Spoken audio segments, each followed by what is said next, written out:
Meeting पर जाना है। पता चल जाएगा अभी वहां जाकर कि कौन सी मीटिंग पर गया। मुझे तो पूरा यकीन है इसने जरूर घर पर किसी को बुलाया हुआ है या ये खुद किसी से मिलने के लिए गया हुआ है। अच्छा बस ना अम्मी, इतना बदगुमान नहीं करे मुझे उससे। जुनैद बहुत अच्छा है, मुझे पता है उसमें 100 मसले होंगे, ठीक है, लेकिन मुझे पता है वो बेवफा नहीं है। कभी किसी औरत की तरफ आंख उठाते नहीं देखा मैंने उसे। पता चल जाएगा बेटा सब कुछ। जा रहे ना अभी तुम्हारे घर, सब दूध का दूध पानी का पानी सामने आ जाएगा।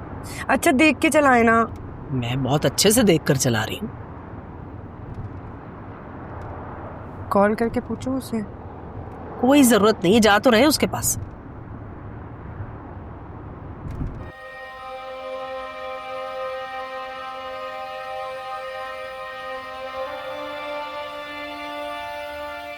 जहां अरा का जाल बिछाने का तरीका ही और है।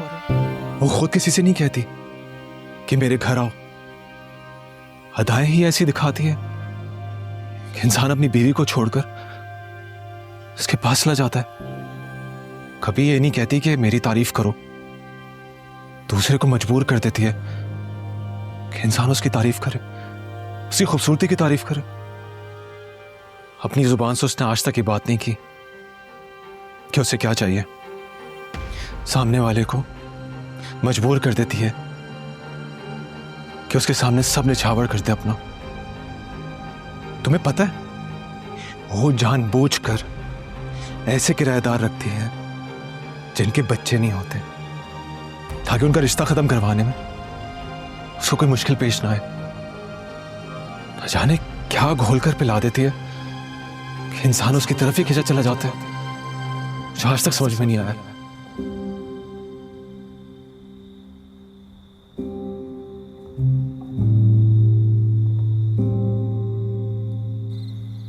शाहजहां नाम था उसका। स्मार्ट, पढ़ा लिखा, खुश शक्ल, देखने में अच्छा ना भी होता तो मुझे कोई फर्क नहीं पड़ता था। कुछ था उसकी शख्सियत में जो आपको अपनी तरफ खींचता था।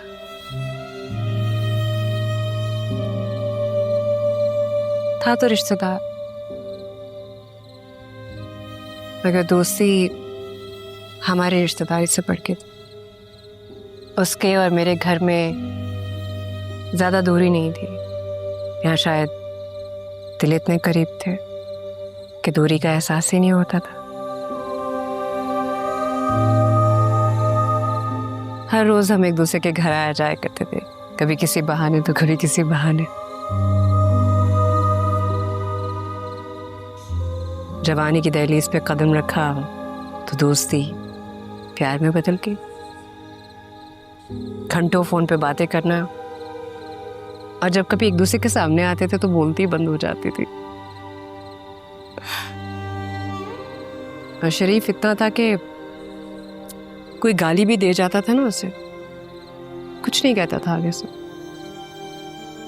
जवाब ही नहीं देता था। बस यही एक बुराई थी उसमें। काश थोड़ी हिम्मत दिखा सकता।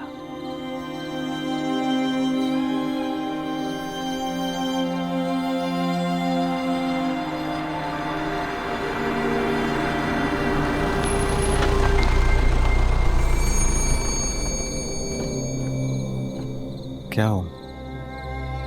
आप लोग क्यों गई? तुम्हारी बीवी आ गई है। क्या? Oh my God. वहीं रुक जाओ, अभी मत जाना। मुझे जाना चाहिए ना। अभी नहीं, अभी जाओगे तो तुम्हारा झूठ सामने आ जाएगा। थोड़ी देर के बाद जाना, और ऐसे जाहिर करना कि तुम ऑफिस से आए हो। और जहां जी, आप मेरी बात को समझ नहीं रही। मेरा मोबाइल फोन और वॉलेट दोनों डाइनिंग टेबल पर हैं, और खाने के बर्तन भी वहां पर रखे हुए हैं। मुझ पर छोड़।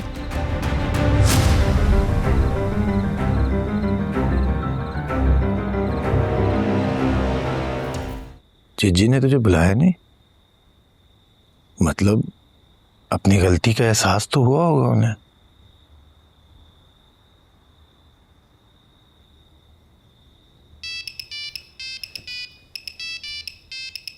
चिट्ठी। हेलो आसिया, मेरी बात गौर से सुनो।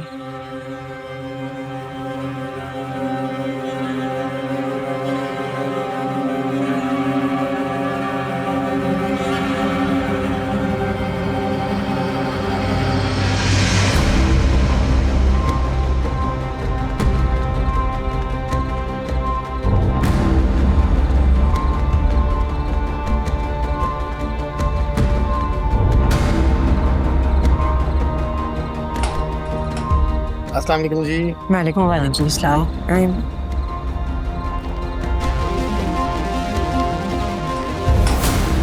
देखा, मैंने कहा था ना जुनैद की गाड़ी खड़ी हुई है, यकीनन किसी को लेकर आया। अम्मी, जुनैद की गाड़ी का टायर पंक्चर है, उसने बताया था मुझे। सुबह भी कैब पे गया था, अभी भी कैब पे गया होगा, इसीलिए तो गाड़ी घर पे। ठीक है, मत करो मेरी बात पर यकीन, खुद ही देख लेना, पता चल जाएगा अभी किसके साथ बैठा है। चलो।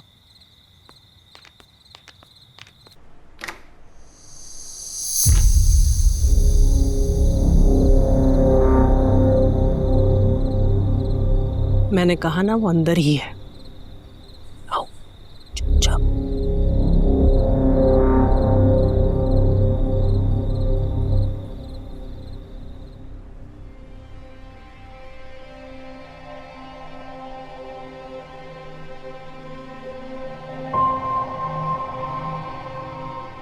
Ladies perfume.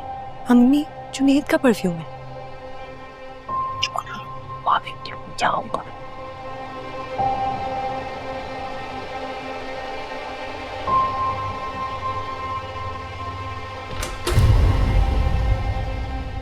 अम्मी, मैंने कहा था ना घर में नहीं है। चुप कर जाओ तुम, वहां तो लाजमी हो। आओ मेरे साथ खामोशी से।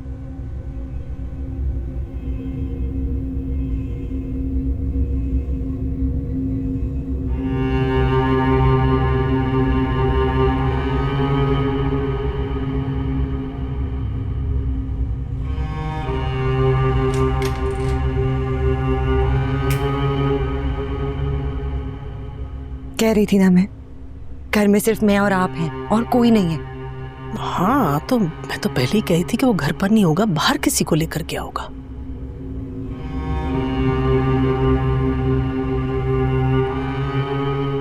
जहांगीर जी, मारे को पता चल जाएगा कि मैं ऑफिस नहीं गया था और मैं आपसे मिलने आया था। नहीं पता चलेगा। अरे क्यों नहीं पता चलेगा? आप मेरी बात को समझ नहीं रही। मेरा मोबाइल फोन और वॉलेट दोनों डाइनिंग टेबल पर हैं। अच्छा चलो, मैं कोई ना कोई बहाना बनाकर ये कह दूंगा कि मैं जल्दी में भूल गया, मगर वो खाने के बर्तन वहीं पड़े हुए हैं, उसका मैं क्या जवाब दूंगा?